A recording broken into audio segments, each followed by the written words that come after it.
This is VSiN, the sports betting network. The numbers told the story, they always do. It's one of those idiots who believe in analytics. This is a numbers game with Gil Alexander on VSiN.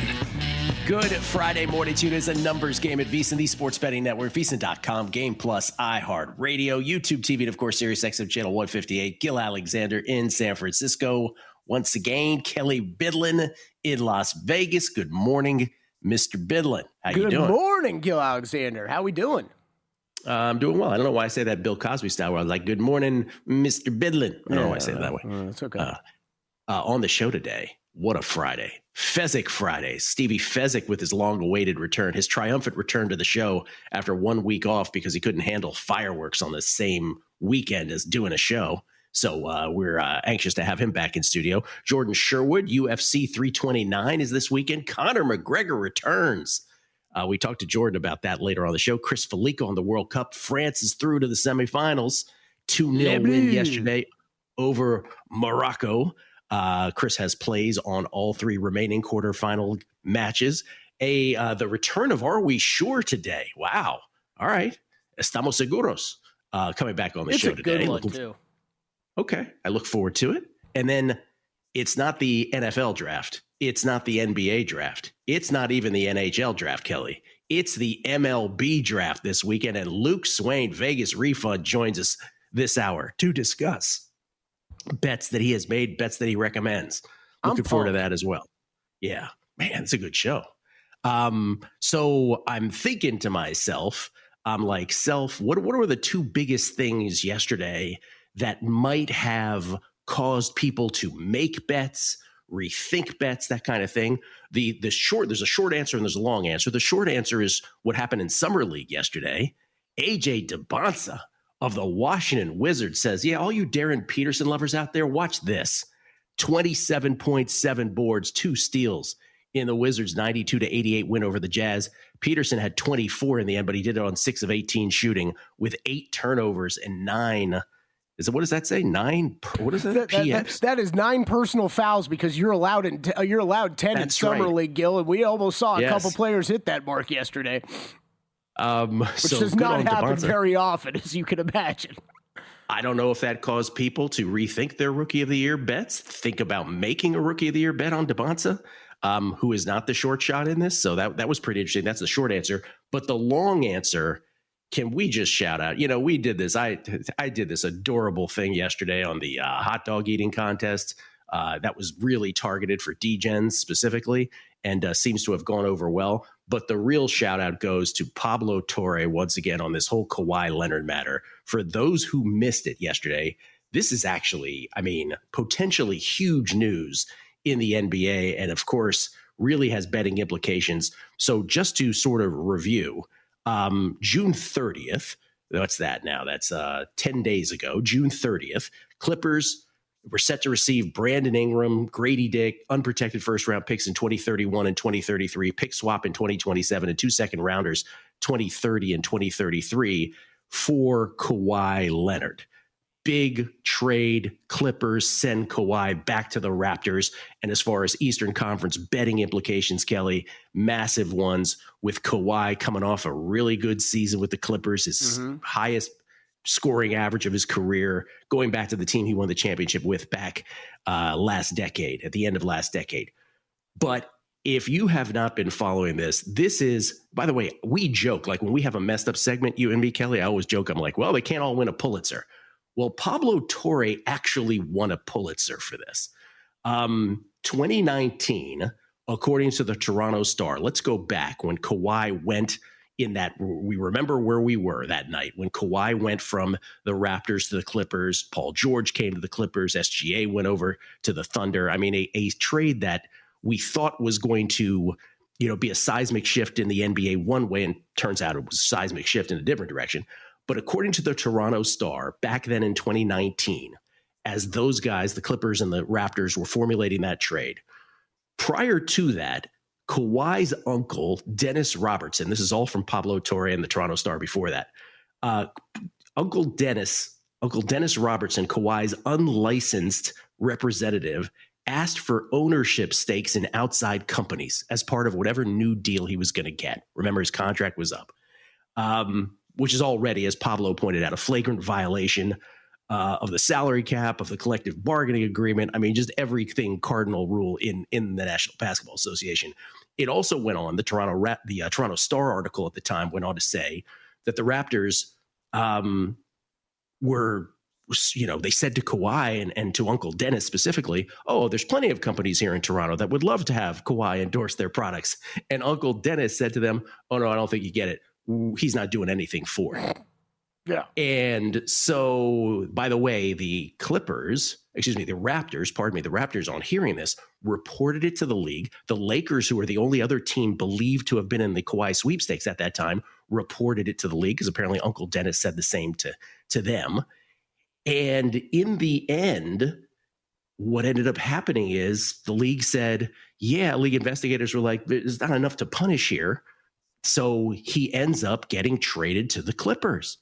And as Pablo Torre then, we won his Pulitzer on this kind of investigation from Pablo Torre finds out, what his investigation found, because none of the following was ever made public, is that the Clippers agreed to a $300 million U.S. endorsement deal with the company Aspiration in 2021.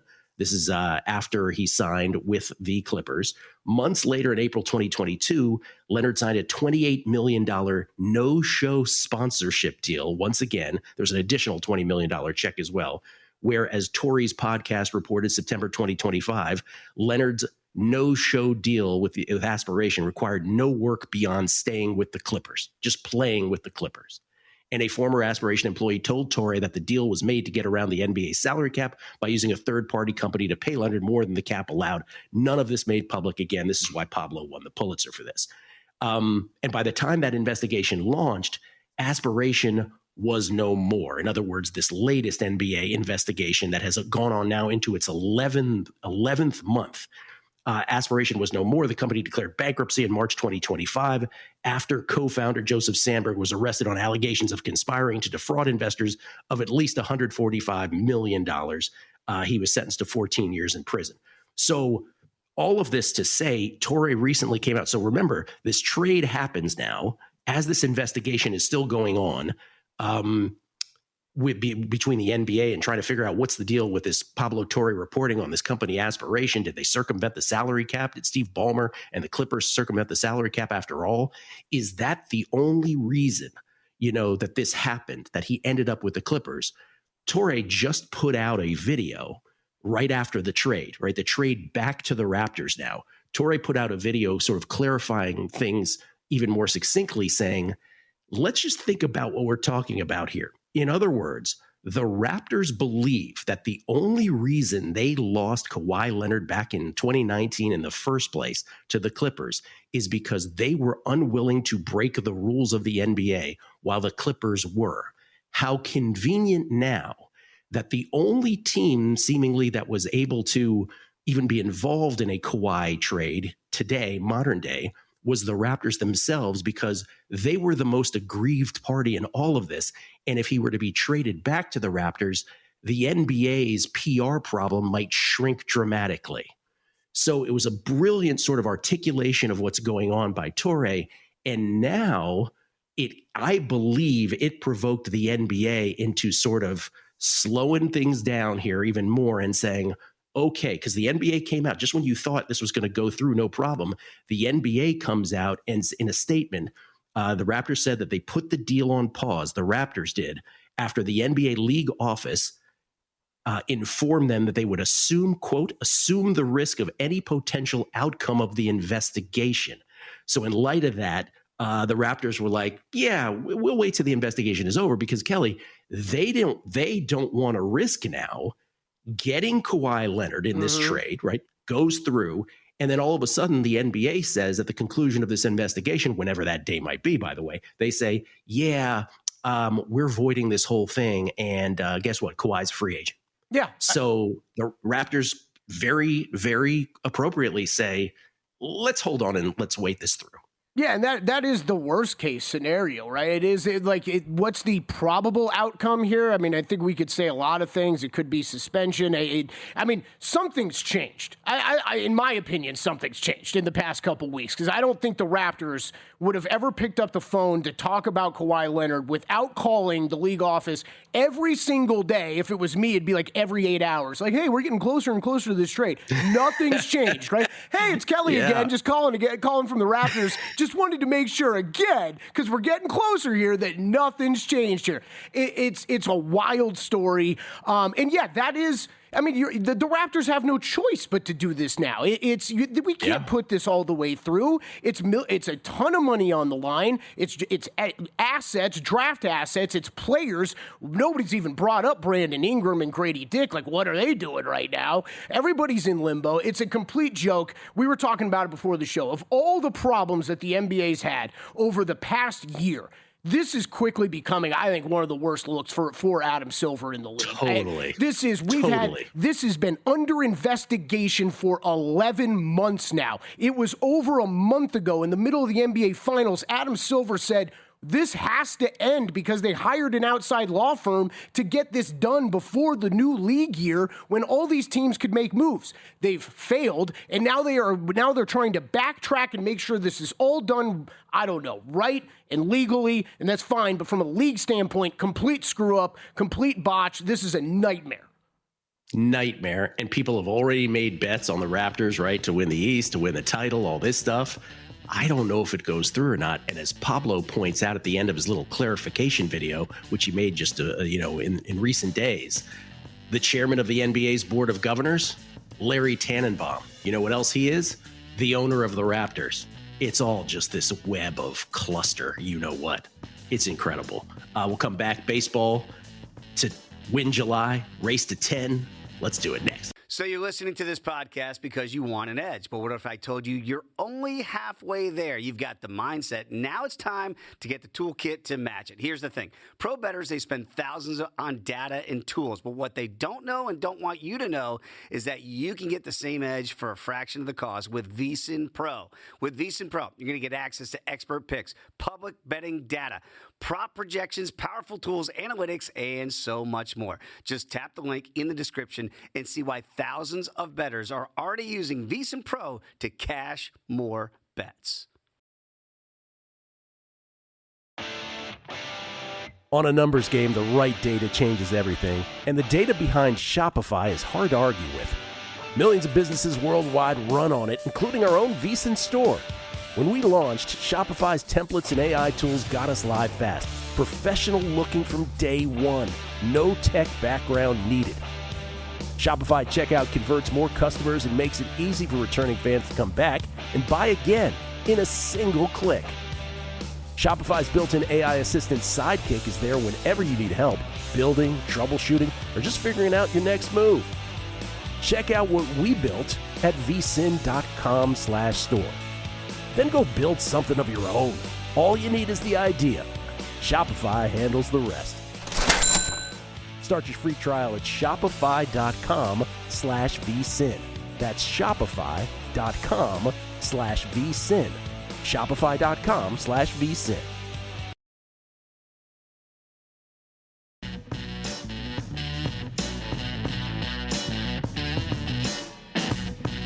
A numbers game on VSiN, the sports betting network.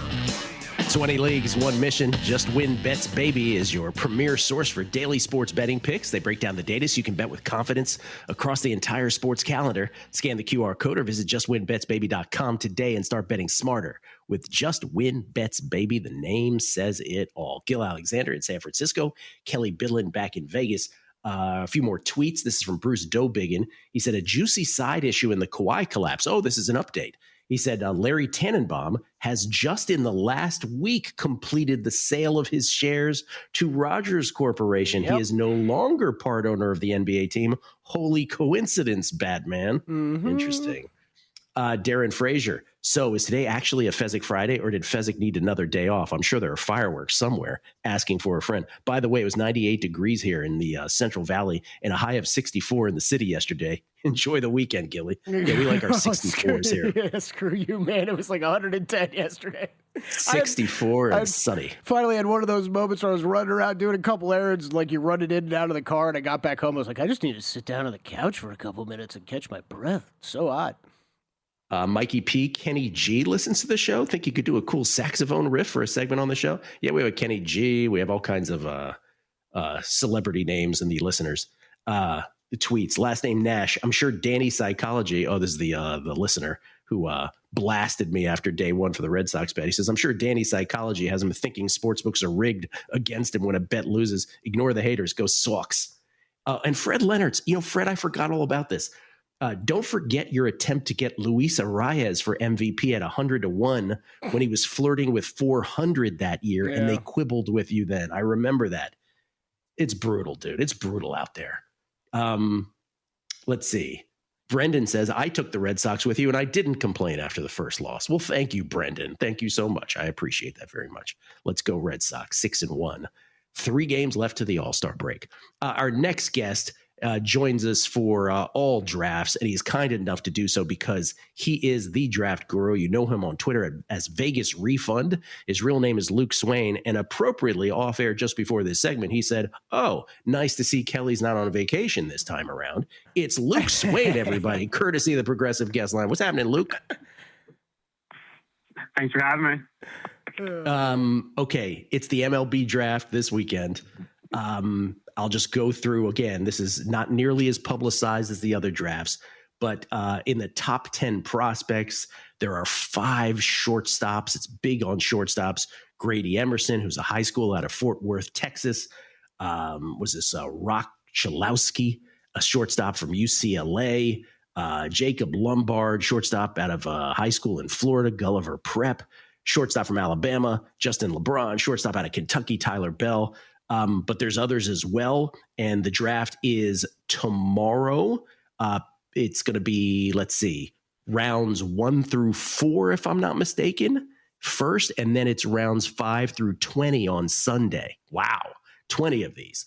White Sox have the first pick, Rays second, Twins third, Giants fourth, Pirates fifth, Royals 6, O's 7, Athletics 8, Braves 9, Rockies 10. Luke, just compared to other sports drafts, you have more picks historically in MLB, or does it vary from year to year? So I would say every year going into it, I end up with more than I expect. The options wise, in terms of the markets, like right now, there's about 30 over-unders, picks 1 through 5, I'd say like 15 matchups. So, I mean, options wise, it's way more limited in terms of books that have it available, but the markets, they've been putting up more than the other sports, for sure. Interesting. And who has it available? Of legalized sports books, who has it available? Right now, DraftKings, MGM, and Bet365. Okay. And Gil, maybe out there people are wondering, how is this fella done in the MLB draft? Well, past 2 years, 12-2 last year for 9.7 units, and the year before that, 11-2 for 8.6 units. So pretty good. And that's just in MLB. We could go through all the other sports where, guess what? He's winning every time, too. Thank you for that, because we should establish the street cred. It's ridiculous. It's incredible. It's ridiculous. In fact, Luke said, I think I went 12-1 last year, and then he quickly corrected himself and said, no, I'm sorry, it was 12-2. We're like, oh, you stink. What a loser. Yeah. All right, Luke, let's start with the first bet. What do you like here? So I would say, right now, DraftKings has the odds off the board for what it's worth, which they've been pulling them in the morning and putting them back up. I think they don't want to get beaten by some mock drafts, which a couple came out this morning that are pretty key. The first one I have is going to be Ryder Helfrich to go before Ty Bell, which this one has been somewhat, this one, if you asked me yesterday, it wouldn't have been a bet.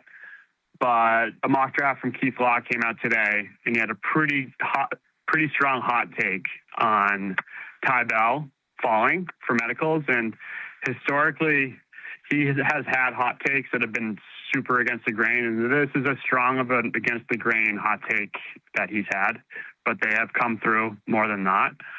Which this one would be Helfrich is plus 180 right now to go before Ty Bell. So that would be the first one, which is a matchup. So Ryder Helfrich to go before Tyler Bell. Tyler Bell, the aforementioned shortstop from Kentucky. Okay. Yep. And then I'm going to have Chris Hakopian, who's a second baseman out of Texas A&M, to go top 10, which I believe is plus 300. Okay. Chris Hakopian drafted in the top 10, 3-1. Hakopian, Hakopian. I guess we should spell out some of these names. Yeah. And then Luke, these were up at DraftKings last night, or is that where these numbers are? You said they're down right now, right? I'm just looking at it. So they're up at MGM. MGM okay. Right now. Gotcha. But yeah, they were. And then one of them is going to be DraftKings. So when it comes back up, I'm hoping it's around these odds. And if it's not, I wouldn't lay juice. But this one is Logan Hughes to go round 1, which is plus 300. That one is going to be specifically to DraftKings. So if you can get that when they come out, great. I wouldn't lay on that one. And then the last one is Drew Burress to go number 5, which is plus 600. This one, Drew Burress. Oh wow, Drew Burress to be exactly the 5th pick. Yeah. So we only have picks 1 through 5, where for him to go 5, I think this is the best value of the exact picks by a decent margin out of all of them. And there's always a shocker. But I think this one has legs to it. Drew Burress, who is an outfielder at Georgia Tech, to go exactly with the 5th pick in the draft, currently inhabited by the Pittsburgh Pirates at number 5. Okay. Gil, you know what jumped out to me on that Logan Hughes explanation is how often do we sit here, how many days out of the week, and we talk about a tennis bet or something, and you're like, it's moved 20, 25 cents. Not a bet now. Just to follow up that, Logan Hughes drafted first round. Luke saw it 3-1. He just wanted to let everybody know not to lay a price on that. Yeah. So, yes, I noticed that. With this, it's minus 130 later. Like, honestly, that's like the. I was hesitant if I should even bring that one up because it's not available. But the options are slim, and I mean the round 1 odds, the highest we've got is 5-1. Which round 1 is top 25 picks. So there's comp rounds where round 1 is picks 1 through 25, not beyond. Good. You know what? Good on these books for continuing to offer these, by the way. Because we always complain in Nevada, no one wants to put up draft bets, right? And they stand on their, on their soapbox and they say, we don't want to lose money on anything, so we're not putting it up. But good on these other books for doing so. It's nice to have something that's an information-based thing. By the way, are prediction markets doing any of this to your knowledge, Luke? Yeah, so they have picks 1 through 5. They have top 5. They have top 10 as of right now. So okay. Props to them. All right. Drew Burress, let's repeat them now. Drew Burress, I'll do them out of order. I'll do them by... I'll start with the best one, though, in terms of the longest, I should say. Drew Burress, outfielder from Georgia Tech, to go exactly with the 5th pick at 6-1. Ryder Helfrich to get picked before Tyler Bell. That's at plus 180.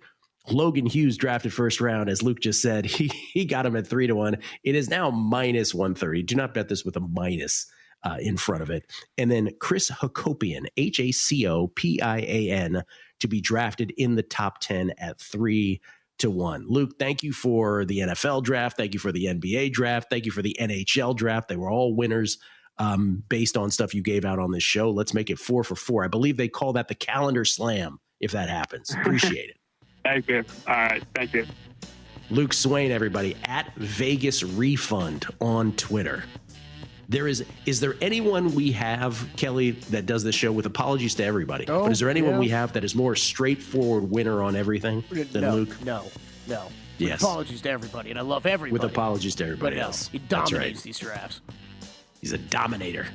Fezzik, Falika, everybody else coming back on a numbers game right here at VSiN, including Are We Sure? This is VSiN, the Sports Betting Network. The numbers told the story, they always do. It's one of those idiots who believe in analytics. This is a numbers game with Gil Alexander on VSiN. Hour number 2 of a numbers game at VSiN, the Sports Betting Network, VSiN.com, Game Plus, iHeartRadio, YouTube TV, Sirius XM Channel 158. Gil Alexander in San Francisco. Kelly Bidlin, producer number 9. So much more than a producer over there in Las Vegas. Danny Higgins really producing behind the scenes this morning. Right. Danny's feeling better. He's feeling better. He's back. He is. Got drunk on America this past weekend. Thank you, Matt Hicks, for that line. OD'd on America. You screwed up the line. OD'd on America. Pardon me. OD'd on America. Fezzik coming up. Steve Fezzik, his long-awaited return after 1 week off. Chris Felica standing by. Before we do that, a couple tweets here. Fred Leonard's, your muted enthusiasm for a Zverev bet potentially getting home hasn't gone unnoticed. No, it's that it just cruised home. Sasha Zverev gets it done. The fairy tale Kelly is over for Arthur Ferry. There you go. Sasha Zverev wins the match 7-6, 6-2, 6-4. So we cash on the straight set win, the exact 3-0 win for Zverev. Again, the match coming up over 38.5 games on Djokovic and Sinner, which will start here in due time. But yeah, no, I mean, it just cruised home. So there was nothing really to really follow as opposed to Coco and Carolina yesterday, which was just like, as Kelly was filibustering about golf, I'm just like, oh my God. Trip Tepper, apologies for spamming the show with multiple tweets, but I brought this up a couple weeks ago, Trip. Those of us of a certain age remember the 3 to make 2 free throw era. The 3 to make 2 free throw era of the NBA. Recall that getting eliminated in the early 80s. Yeah, Kelly, when I was a wee lad, they had 3 to make 2 in the NBA. That's incredible. What an awful rule that is. Jeez. They scuttled that one. And not as bad as best of 3s in the playoffs. That was another one. And then Lancer T, and here's what happens when we have Luke Swain on. Burris to go exactly 5th is now plus 250. It's crashing. Well, guess what? At Kalshi, it's way worse than that. Just tell you that. Oh, it's getting into minuses now? It's minus. It's like minus 180 or something. Oh, Jesus. Okay. I think I'm going to have to sit this one out because our next guest was just telling us that we haven't found these bets in the same location, say that we found the NHL draft bets, if folks know what I mean. It's Chris Felica, everybody. He's the Bear from Fox Sports. You can find him on Twitter at Chris Felica. El Oso is what they call him in Spanish. He is the host of the Bear Bets podcast, wherever you get your podcast, and is doing great World Cup videos throughout this great tournament. Good morning to you, sir. Yeah, good morning. Yeah, we have to do today's once I get done with you. But you and Kelly are the priority on Friday. I need to make sure I knock you guys out first and get all the information out there with you. You have the Friday exclusive from me. Wow. Thank you. So special. Wow. It started special, but then it would the knock you out first. Like, it's just like, let me get this out. Yeah, like get you out of the way. Not LL Cool J, Mama said knock you out style. No. Knock us out first. I'm not going to start singing like bass glitter and rhyming. And no one can do it. Oh, bad. Knock us out first. Glad he didn't say bang us out first. I thought he was going to say that. Hey, before we do your World Cup stuff, Kelly, you want to finish? Are we sure here with Chris? Yes, of course. That. With the great Chris Felica. Let's finish. Are we sure? All right, fellas. Are we sure the AL Cy Young race is down to Cam Schlittler and Dylan Cease? I say yes. I say no. I think Logan Gilbert is someone that's worth a look at. I bet him, and I say that again because I bet him a few weeks back at 50-1 when he was in the midst of a great run. He had another good start the other day. I think he's down to 20-1 now, if my eyes did not deceive me the other day when looking. I think ultimately it will be Schlittler or Cease, but I don't think Gilbert, if the Mariners win out, and not win out, but win the division, I think there's a chance Gilbert could sneak in there and maybe we get a little regression from Schlittler or Cease, or maybe someone winds up hurt or they blow their playoff spots. Who knows? Logan Gilbert. By the way, I think Chris's answer. I think Chris's answer is better than mine because it is July 10th, right? Mm-hmm. So it ain't a Miz situation. Let's put it that way. Yeah, 30-1 on Logan Gilbert over at DraftKings, if anybody's interested. Okay, Chris will like this one. Are we sure the Yankees are going to make the playoffs? Gil Alexander, what say you? Not with that lineup and those batting averages we just talked about yesterday. No, I am not 100% sure. No, I'm not 100% sure. And we talked about this the other day. They're at 13-1 to miss the playoffs. It was 11-1 yesterday with that lineup and the uncertainty of the rotation after Schlittler and Garrett Cole looked better yesterday. But who knows when Fried's coming back? Who knows when Rodon is coming back? The lineup is terrible. Who knows what they're going to do with the All-Star break? The Red Sox are playing better. The Blue Jays are playing better. The Astros, who know, it's down to 4.5 now. I think their lead for their cushion in the wild card. I am not sure at all. All right, one of the lower win totals in Major League Baseball belonged to the Chicago White Sox when we started this season. Are we sure the White Sox can win the AL Central? They're right now tied with the Guardians. Oh, I'm sure they can. Full stop. I don't think the Guardians are any good. They're just trying to tread water, and they're doing a good job of it. 2 games above 500 before Ramirez gets back here after the break. But I'm completely sure that the White Sox could win that division. Yes. Yeah, and I'm not even I'm sure they can win the division. And I think the better question would be, are we sure the White Sox can't win the American League? Ooh. I think that young lineup is coming into form. The pitching has been fantastic. Good for them for the total breakdown. Bottomed out. We're a laughing stock, and here they are. The one concern I would have is it a little too reminiscent of the Orioles a couple of years ago, where they had the great turnaround in the playoffs and then just completely fell flatter in the face. So that would be in the back of my mind, but American League isn't good. The American League is not great at all. Well, why wouldn't a flyer on the White Sox to win the AL not be worth it? Can you imagine that the AL playoffs are the teams are so flawed that you could get like a Dodgers, just to go with your scenario, a Dodgers White Sox World Series. Like, what would the pre-flop exacta have been on that? I love that. Yeah, thanks. Appreciate that. I mean, that's nice of you. Oh, even though Chicago and LA, they'd be okay with that, but you probably they would be okay with that. Yeah. All right. Any more, Kelly? Yeah.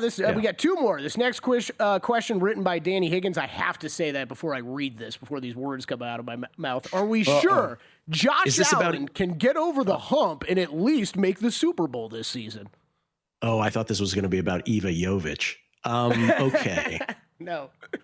Can he get over the hump and make or win the Super Bowl? What was the question? Get over the hump and at least make the Super Bowl. Oh, sure. Yeah, it could happen. Yeah, I'm sure it could happen. I'm not sure it will. No, I'm not sure of that at all. I think this is a really flawed Bills team, and you got a weird coaching situation now where they just got rid of McDermott and you hire Brett. I don't think so. I think they're a bunch of the AFC West, obviously, with the Chiefs should be better. The Broncos, who knows what's going to happen with them? The Chargers will be better. Everyone seems to love the Bengals. I'm a Bills fader. Okay. All right. 2 more quarterbacks who get talked about a lot, especially yesterday on this show. Are we sure Justin Herbert or Dak Prescott will win a playoff game this year? Giving you 2 options. Are we sure Either that they one of them will could win a game, win a playoff game? Hells no. No. Absolutely not. I don't even know if the Cowboys are making the playoffs. I don't even know if the Chargers are making the playoffs. Chargers have a brutal schedule. So, no, it's a hard no on both of those. Yeah, I agree. Are we sure? No. Could it happen? Yeah. I was talking with a mutual buddy of mine yesterday on text, Gil, and he threw out Brian Schottenheimer potentially as a coach of the year potential pick, because I had asked him about someone. He's like, nah, I don't think so. And he threw out Schotty as a potential coach of the year. See, I think the Cowboys are more likely, because I'm not a fan of that division. I am not a Giants guy. I think the Eagles could self-implode. The Washington obviously could go either way, depending on how you view all the close wins the year before, and then the Jaden injury. I think the Cowboys might be more likely than the Chargers, just because, like as you said, that Chargers schedule, and I think who they potentially could wind up playing in a wildcard type game. An extended Are We Sure? Nice job, Kelly. Well done. I like that. We should do this every week. I love including Felica. It's nice. We've done it once before. It's nice. Yeah. Danny wrote some great questions. Shout out to Joe. Shout out to Joe. Shout out to Joe Pita, who I think was the guy who came up with the segment, because every football week towards the end of the year, one year, we were like, are we sure we know that this team is any good? Like, we would do that. And he said that should be a dedicated segment. So we did. Real quick, because we'll get your World Cup thoughts on all the matches that come today. Obviously, 1, 2 tomorrow. France yesterday. I think I know the answer to this, but I'll just ask you to comment on this. Was there anything yesterday in France's 2-0 win over Morocco that made you not even catapult forward with your conviction that this side will win the World Cup? No. I mean, if Spain get by today, that'll be a pretty intriguing semifinal. But they're kind of inevitable at this point. It has a 2002 Brazil, 2014 Germany type feel. They're so deep. They could have been up 2-3-0 at half. And the match yesterday went pretty much how I thought it would go. A 2-0, a 3-0 type match. Morocco, without Saibari, were completely inept on offense. Yeah, this appears to be inevitable, and maybe just maybe look at the who will be the runner-up type market, whether you want to play England or Argentina. And who do you think it will be as a runner-up? What do you believe? I think there's a chance England get by Argentina. We'll talk about this next segment, but okay. I'm a bit more of a believer now in England than I was. What they did at Azteca was really impressive, but I think Argentina has some major problems. All right, Spain, Belgium today. Chris's thoughts and bets on that. And then, of course, tomorrow, Norway, England, Argentina, Switzerland. That is next on A Numbers Game at VSiN, the Sports Betting Network.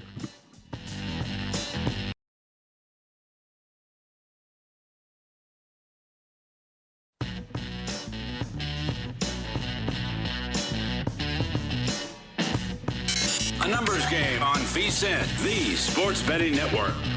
If you are betting at Circus Sportsbook for a limited time, you can fund your wagers and contest entries with crypto using Burra Pay and pay no Burra Pay transaction fees. That's Burra, B-U-R-R-A. It's fast, secure, and another way Circa continues to innovate for sports bettors. Visit burrapay.com to learn more and take advantage of fee-free crypto wagering before August 31st, exclusively at the Circus Sportsbook at Circa Resort and Casino. Burra Pay transaction fees waived as part of the campaign. Standard cryptocurrency network and exchange fees may apply. Gil Alexander in San Francisco. We get tweets at Beating the Book.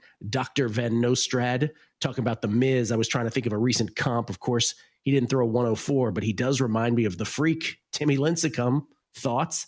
Yes, certainly in terms of lankiness, body type, and sleight of build, the fact that they can actually generate the velocity, especially in the case of The Miz. I like that comp. 2-time Cy Young Award winner, Timmy Lincecum, by the way. Cheap prop bets. There's nothing more American than being able to make money, even if that means you place a bet against an American team, as Chris Felica did. And then NCI95 Gambler, where do I collect my CLV winnings? So much for having great value. He's got Mikel Oyarzabal to win the Golden Boot at 50-1. Yeah. Actually, not really CLV-ish now, is it? No. So, before we get to Jordan Sherwood, because we want to talk about UFC 309, real quick, because you before the World Cup started, Kelly, Felica had a bet in terms of the number of games that went to penalty kicks, and you decided to bet it differently. Yeah, because, I'm a smart soccer bettor, and I just outsmarted myself, basically. So, current update here, it is, and at the same VIG, I'm pretty sure, Chris Felica bet over 4.5 games to end in a shootout. We're currently stand at 4, so he needs one more, okay? I found another market of total made penalty kicks in the entire tournament set at 55. So that included shootouts and any penalty kicks that would take place in the course of play. That was listed at 55. I'm sitting there doing the math, and it was minus 250 to the over, so same VIG. I'm sitting there doing the math. I'm like, I think this is a better bet. No way. In kind of thinking both of these are probably, if you're going to go over on both, probably both get home, right? Yeah. No way a middle could occur here. Oh, we are looking right at that, Gil. We are sit at 4 shootouts. So all Chris needs is one more for his over to hit. We only sit at 39 made penalty kicks if my math is right, because we are currently in the lowest make percentage on penalty kicks in any World Cup ever. So we're sitting on 39 made penalty kicks. I need 16 more to get home just to push. I don't mean to laugh at your misfortune, but I said to Kelly, I was like, yeah, because weren't there like a couple of these penalty kicks where like 3-2, 3-2 goes, oh no, it's the worst historically. Dude, it's like 66%. They're making like 2/3 of them. It's incredible. It's all, you didn't factor in the stutter steps, man, and the pirouettes the and all that other stuff. Yeah. I don't know if our next guest is enjoying the World Cup, but he sure is enjoying UFC stuff throughout the years with us. UFC 329 is this weekend, the long-awaited return of Conor McGregor. Jordan Sherwood joins us now, courtesy of the Progressive Guest Line. Jordan, good morning to you, sir. Are you watching any World Cup?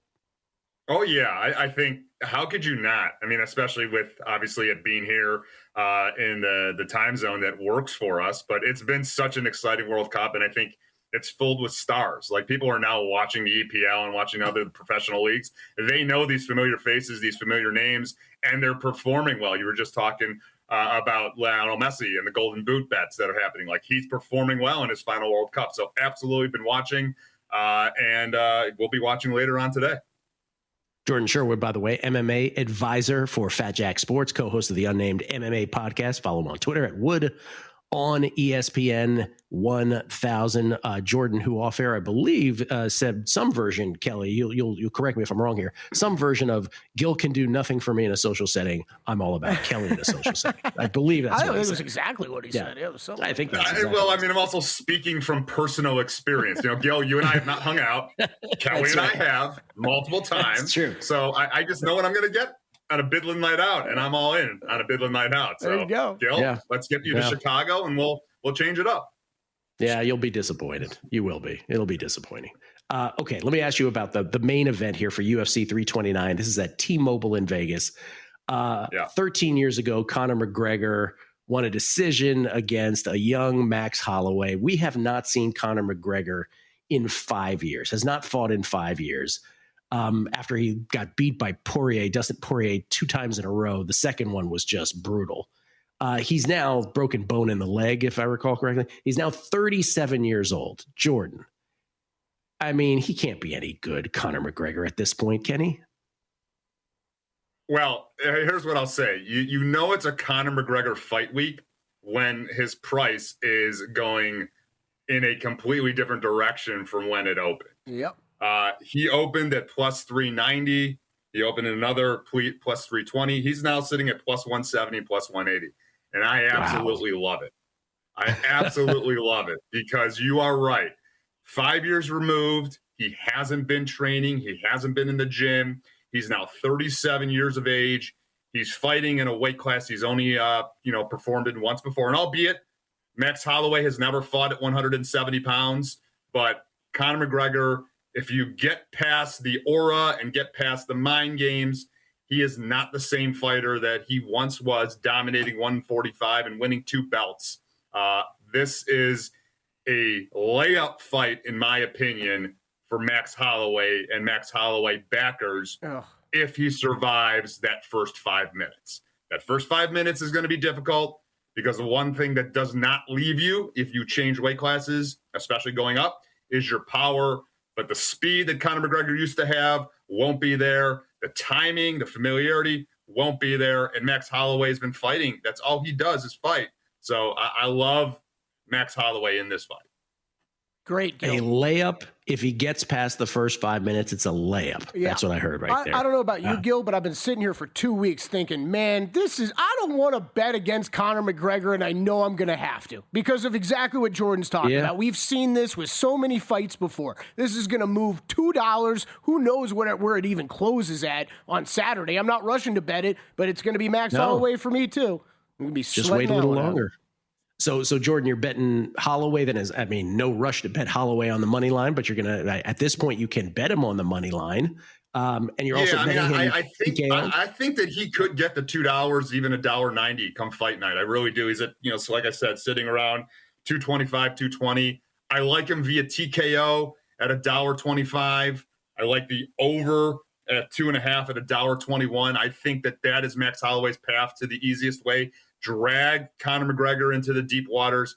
Max Holloway is known for his cardio. Sure, maybe his speed will be impacted a little bit because of the weight difference, 155 to 170, but he's still a fantastic boxer. He's definitely not the same fighter that he was when they fought that many years ago. And again, he's been fighting the best of the best. Well, Conor McGregor's been doing whatever he was doing. Max Holloway was knocking out Justin Gaethje, the current lightweight champion of the world. He was going 5 rounds with Charles Oliveira, the former lightweight champion of the world. He was in there with Ilia Topuria, who just lost to Justin Gaethje. He's been there with the best of the best, been doing it since Conor McGregor's been out. I would not be surprised that price point goes down, fire off on Max Holloway come fight night. Yeah, fought Poirier too among the fights he's had as well, Max Holloway. What about the co-main, Paddy Pimblett, Benoit Saint-Denis? Yeah, I mean, I think actually this is a very important fight for both guys. I think I could see either side winning, but recency bias, I'm going to go with Paddy Pimblett. He went 5 rounds with now the current lightweight champion of the world, Justin Gaethje, and understood that he can't just walk forward and take shots. That's not a good strategy. He's going to have some submission advantages against Benoit Saint-Denis. I think some grappling advantages if it gets there as well, and a very important fight. But I also think Saint-Denis is a tough customer and a tough guy to get out of there. So actually my play on this fight is the over at 1.5 and over at 2.5. I think this is going to the judges' scorecards. I don't think we're going to see a finish despite both guys being violent finishers. And I do believe Paddy Pimblett is the side to be on, but I'm not going to bat an eye if you're siding with BSD. The over is my play though in this fight. Over is the play. And then the fight before the co-main and the main, Corey Sandhagen, Mario Bautista, they fought once before. Bautista took it on short notice, didn't he? How do you feel this one goes? He did, yeah. And it was well early on in Bautista's career. I think he's looked great since then. I think he's got the boxing and the grappling, especially Corey Sandhagen struggles with strong grapplers. His takedown defense is not the best. If Bautista could get inside, Corey Sandhagen's great footwork, very good length and size for the division. But in my opinion, Sandhagen is always the bridesmaid, never the bride. I think Bautista can challenge for a championship in that weight class. I love him at plus money. He looked great in his last fight as an underdog against Vinicius Oliveira. So I think he wins the fight, and he is straight up on the money line, the guy to take in this fight. Real quick, the other two on the main card, what do you got? Yeah, King Green, I think, opens up the main card in a fantastic fashion, despite Terrence McKinney being a fantastic first-round fighter. I think even though at 38 years of age, he's got great boxing, great elusiveness, and King Green's going to get the win and probably get a knockout as well. Terrence McKinney never goes to the judges' scorecards. He either gets finished or gets the finish, so I love King Green. And as I mentioned, the 2 plays in the main event, Max Holloway money line and Max Holloway TKO. Cool. Jordan, appreciate it very much. Thank you. Always love chatting with you guys. Talk soon. Jordan Sherwood, everybody. UFC 329 this weekend right here in Vegas. Fezzik coming up, top of the